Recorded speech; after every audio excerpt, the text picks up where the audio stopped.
Денеска имам многу интересна соговорничка Ирена Велјановска, наша сограѓанка која што долги години е во Австралија. Ирена, добре дојде во Велес и во Радио Голди. Добре ве најдов, Божана. Посебно ми е драго да одговорам на вашата покана да бидам дел од вашата радиопрограма. Ирена, како ти беше презимето кога беше Велешанка? Дел од мене се уште е Велешанец. Велешанка. Јас сум доаѓам од фамилија Чолакови, моето моминско презиме е Чолакова. Значи, тие што ме познаваат, тука од Велес би ме познавале како Ирена Чолакова. Родена сум како керка, една од керките се разбира на Чолаков Трајче и Чолакова Добринка и сестра ми Благојка Чолакова Данева. Еве сега во овој момент ги поздравувам, бидејќи знам дека и тие се слушатели на Радио Голди. Во разговорот и најавата на настанот кој што ќе се случи, бидејќи разговоров нели денес го снимаме, да. Рековте дека главната и клучната мисла ви беше дека најважно од се е здравјето, а се друго е споредно во животот. Вашата животна приказна кажува дека вие пред повеќе од 10 години го напуштивте својот роден крај и отидовте во една замислена земја за луѓето кои што не можат да отидат таму, Австралија. Многу популарна. Кој ќе речеш Австралија, одма да луѓето велат, таа е богата земја, таму може секој да се снајде и така натаму. Исто така имам и јас и мои таму роднини кои што стварно многу се снајдоа и успеаја и предизвик е за секој човек да отиде некаде и да се докаже. Знам дека тебе љубовта таму те однесе. Секако. И дали таа љубов таму продолжи, како се развиваше ти и така натаму. Малку раскажи ни за твојот живот. Благодарам. Видете, јас заминав пред точно 16 години, како сега се сеќавам, на 28 јуни 1998 година се поздравивме со родителите и со сите кои што ме испратија на аеродром и заминав во Австралија. Да, љубовта ме однесе. Сопругот, мојот сопруг Сашко Велјанов, кој што се уште сме заедно, еве веќе 16 години и се надевам дека тоа ќе продолжи. Јас отидов таму како секој мигрант, Божана, на самиот почеток си носи своји потешкоти. Мигрантската приказна повеќе или помалку е сепак приказна на адаптација, приказна на секој еден кој што значи ги тестира твоите способности, ги тестира твојата на некој начин сила да се справиш, трпение, сила, значи упорност. Јас мојата приказна животна приказна или мигрантска приказна не би ја разликувала многу од приказната на другите. Јас секогаш сакам да мислам дека едноставно моето искуство е едно поделено искуство со многуте мигранти кои што емигрирале не само од Велес, Македонија, него од сите мигранти кои што се придвижуваат. Нели мигрантите емигрираат од различни причини. Морам да видам искрена, мојата беше љубов. Причина љубов, меѓутоа луѓето емигрираат за различни причини. Независно од како емигрираш, освен ако не си човек што емигрира со бизнис, да отвори, нели, како на голема врата да отвориш бизнис, сите почнуваме од некаде. И тоа те прави многу појак. Јас тука бев студентка, направен факултет кога се пресели во Австралија. Кога се пресели во Австралија, значи образованието не беше признато и ќе мораше да се стартува од самиот почеток. На некој начин тоа ми беше предизвик, а не се одлучив да го прифатам тоа како нешто негативно. Напротив, ми беше предизвик и едноставно се одлучив да јас и мојот сопруг го прифатиме тој предизвик и да видиме што можеме да направиме. Животот ме однесе во една пријатна насока, што на секого ја пожелувам и на секого ја посакувам. Мојата насока беше, јас завршив во образовниот сектор и моментално работам во рамките на образовниот сектор, високо образовните институции. Мојот сопруг повеќе или помалку во однос на неговата на образование ја следеше мојата траекторија. Он работи не во образовни институции, меѓутоа си работи во корпоративни институции. Меѓутоа можам да кажам дека за двајцата мигрантската приказна заврши со позитивен крај. Имавте ли дилеми во вашата душа, дали да останам, да не останам?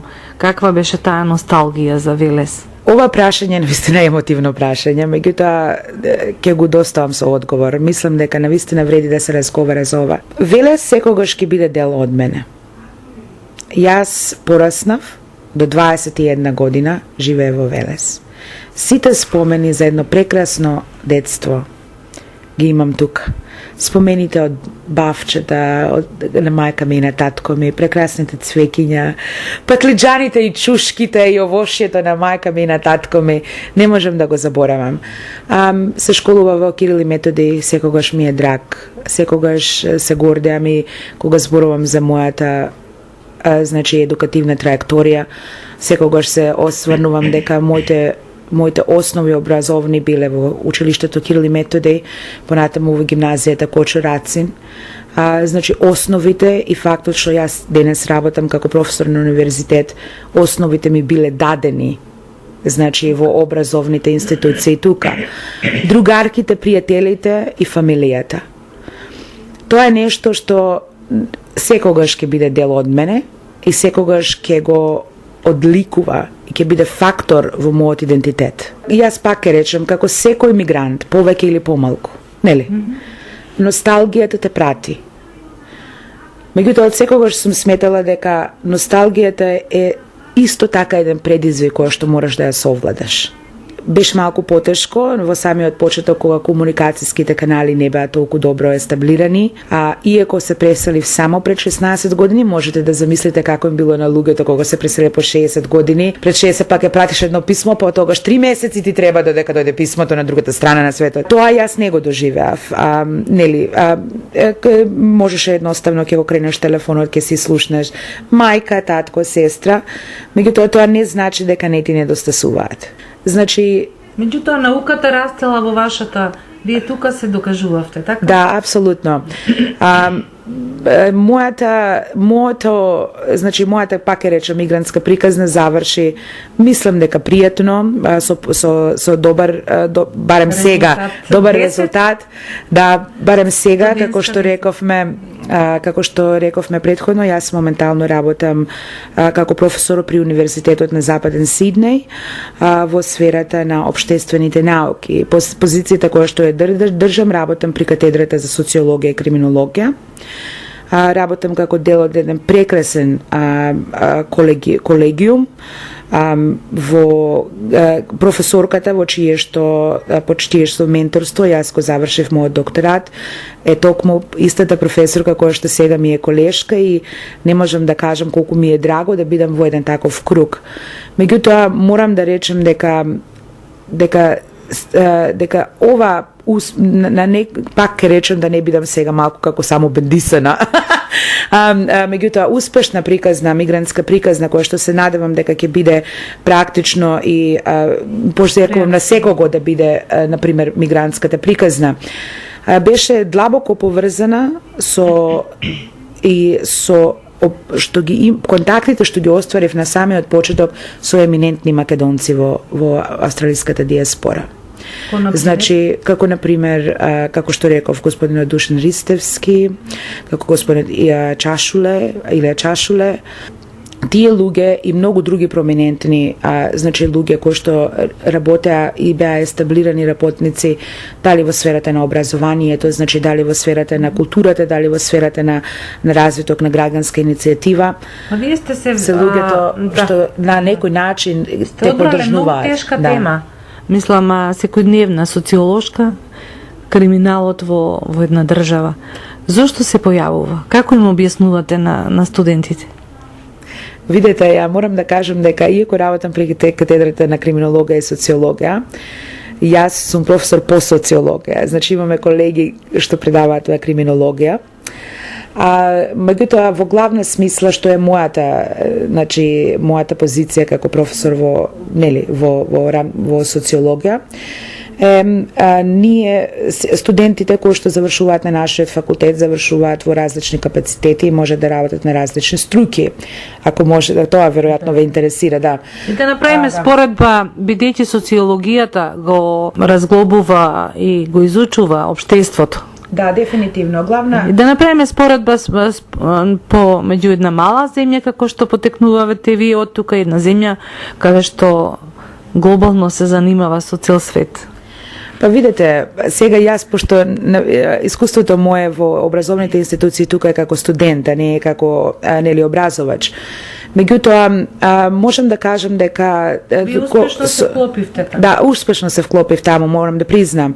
Меѓутоа имам соработки јас тука со колеги од Универзитетот на Гоце Делчев во Штип, имам исто така успешни соработки од Универзитетот на Кирил и Методеј во Скопје, и тие се надевам досегашни соработки ќе продолжат понатаму исто да бидат. Меѓутоа гледам дека во Австралија ја предаваме на пример тематиката на социологија на аплициран начин. Значи, на кој начин социологијата не е само една изолирана наука која што се предава само на апстрактно ниво. Напротив, е многу валидна и многу аплицирана, ме разбирате, научна дисциплина, која што може да го прошири аналитичкиот капацитет на секој еден во секоја професија, се разбира во сферата на општествените науки, и тоа е нашата цел. Значи, развивањето на аналитичкиот капацитет во однос на општествени проблеми на секој еден професионалец кој што ќе заврши дали во сферата на социјална работа, во сферата на криминологија, државна администрација и така натаму, или полиција, на пример, што се исто така нашите студенти кои што дипломираат. Во тие соработки, да се навратам меѓу универзитетите, јас согледувам во последно време дека и нашите универзитети се стремат, има тенденција да ги остварат, а ако не веќе и ги оствариле според моите гледишта, овие светски и меѓународни стандарди. И навистина, кога при мојата посета, јас бев во посета, официјална посета, академска посета, само пред 12 месеци овдека во Македонија, и тоа го согледав и ми беше посебно драго дека не само меѓу интернационални соработки, јас наверојатно не сум тој човек што би требало, мислам, не сум главниот авторитет што може да ги даде овие процени, меѓутоа ова е моја лична процена, така да би сакала да го потенцирам тоа, дека е исклучиво лично согледување. Да, апсолутно, дека има тенденција, стремеш и достигнување на тие стандарди. И само се надевам дека Македонската академија, особено мојата блиска дисциплинска гранка, ќе продолжи со добрата работа и секако со соработките што ги има интернационални, и секако со мене како човек кој што твори и научно истражува во сферата на социологијата во Австралија.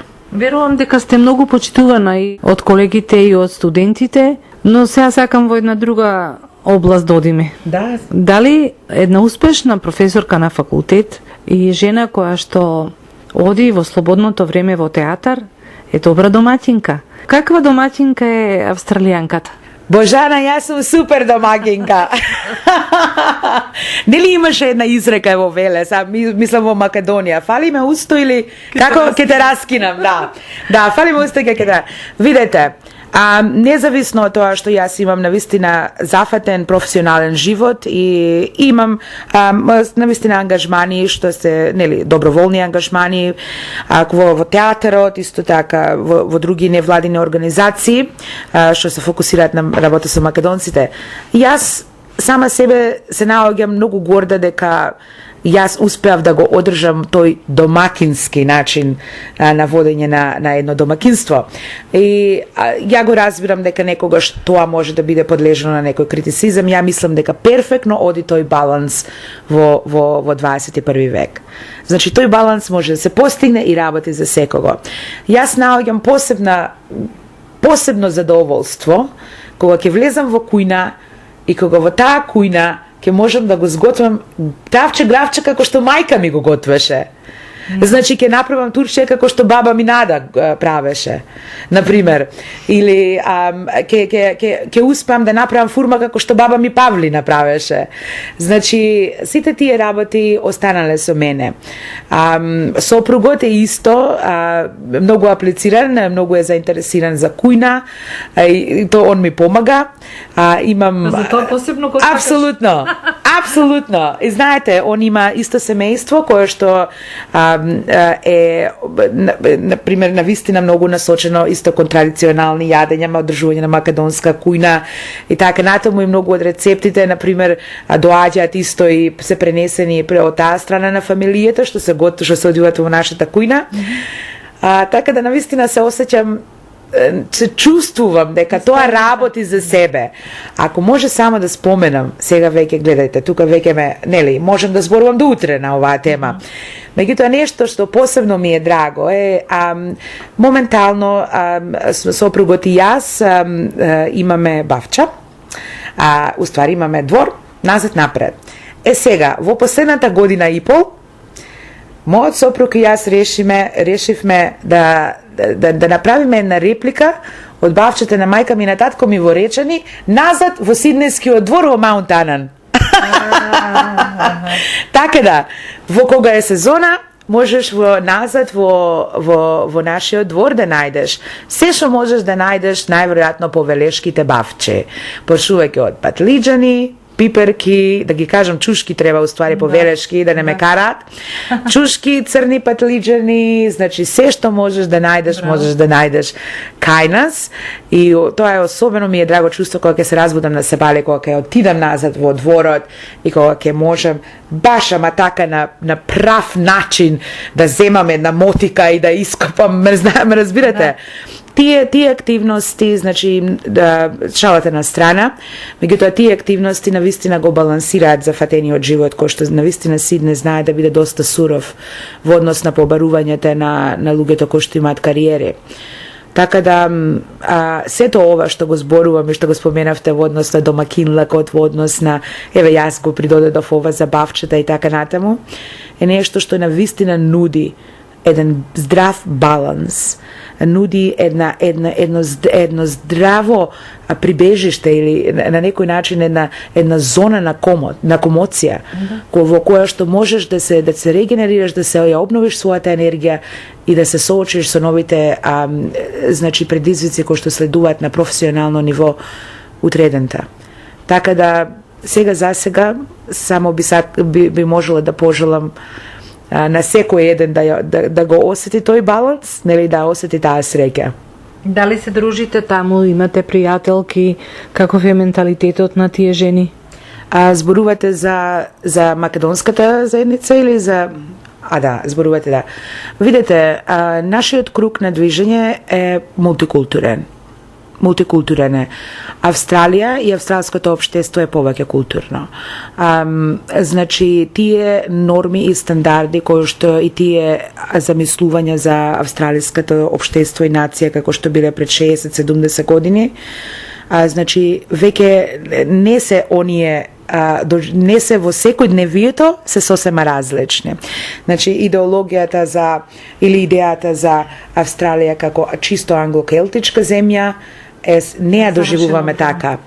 Да, значи, австралското општество е навистина повеќе културно. Колегиумот ми е повеќе културен. Колегиумот на сопругот е повеќе културен. Кога ние ќе се собереме на пример, на еден обична поседенка, нели, како што ги правите тука во Велес и како што сум ги правела јас. Значи, веројатноста е дека ќе имаш луѓе од многу култури, од 10 души најверојатно, ме разбираш, сите 10 или 8 ќе бидат представници од различни култури. Така да, кога зборувате за менталитетот, видите, има една централна тема, со тоа што има, тоа е капиталистички свет на живење, работната етика е соодветна на капиталистичкиот свет на живење, значи, понеделник во петок во принцип, значи, се работни денови и социјалниот живот генерално во тие денови е малку понеизразен, за разлика од социјалното живење во текот на викендите. Значи, има некои основни вредности и основен начин на живење кој што се практикува. Например, меѓутоа, освен тоа, јас мислам дека менталитетот е зависен и од културата во која што доаѓаш, значи, нели, индиската култура се носи со себе. Јас лично, моето животно искуство ми кажало дека секој еден на кој што ќе му придеш ти со отворени раци, ќе ти ги пружи назад отворените раци исто. И тоа било мојата животна приказна. Значи, ние имам пријатели од различни култури. Да, ми беше огромно доживување кога прв пат отидов на индиска свадба. Толку бе возбудена што отидов и купив сари. И се појави во сари на свадбата. Значи, сега тие слики ми се едни од врвните слики кои што јас ги имам. Меѓутоа, А како што реков, значи, не можам да изведам и да направам едно кој е стереотипичниот менталитет и кој е стереотипичното живење. Меѓутоа, нешто што е прекрасно за австралското општество е што го гледаш светот во мало.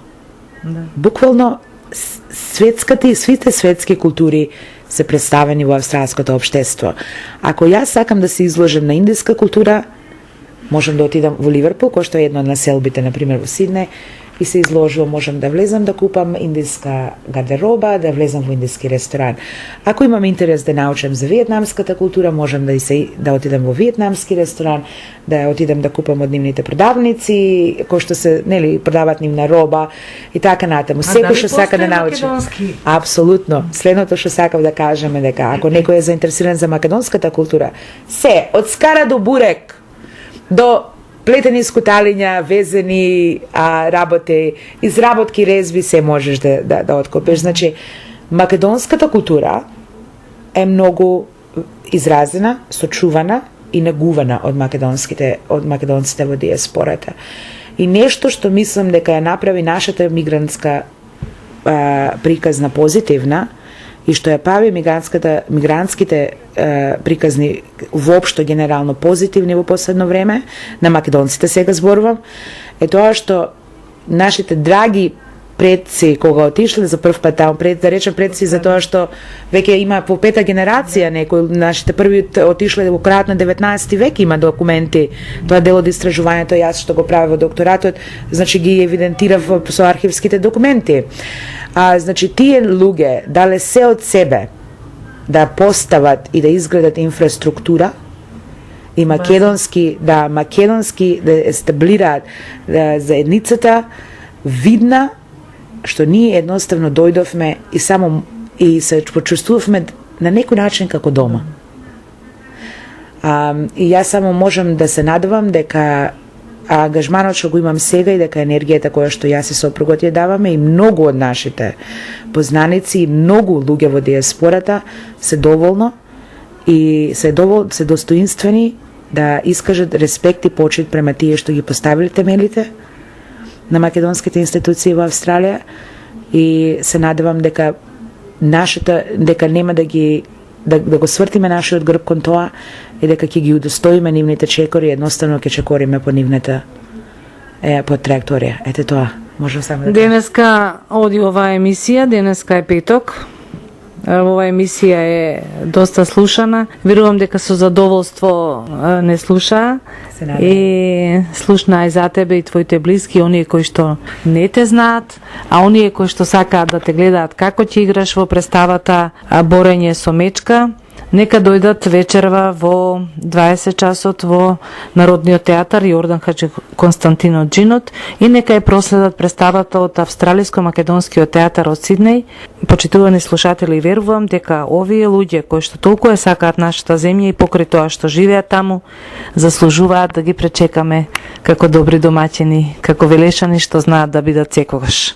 Ти благодарам, Ирена, за укажаната можност да разговарам со тебе, со една висока интелектуалка. Ти честитам за се она што си направила за себе и за нашите македонци, било таму или ваму. Благодарам многу, Божана. Секогаш ми е пријатно да разговарам со тебе и благодарам исто на мојот роден град, што секогаш кога доаѓам, никогаш не сум заборавена од пријатели, другари, роднини, а исто така и од ден на ден создавам се нови пријателства. Благодарам. И бидејќи ова е музичка емисија, која песна ти лежи, еве како поздрав. Добро утро, Македонија, од Благица Павловска. Благодарам уште еднаш, многу среќа и да се видиме уште многу години поред, да ни доаѓаш овдека, сега веќе се знаеме, така да информациите ќе ги пренесуваме и од Австралија. Секако, дефинитивно, Божана, не би ја испуштила било која прилика да соработувам со тебе.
Мерак радио. За Мерак радио.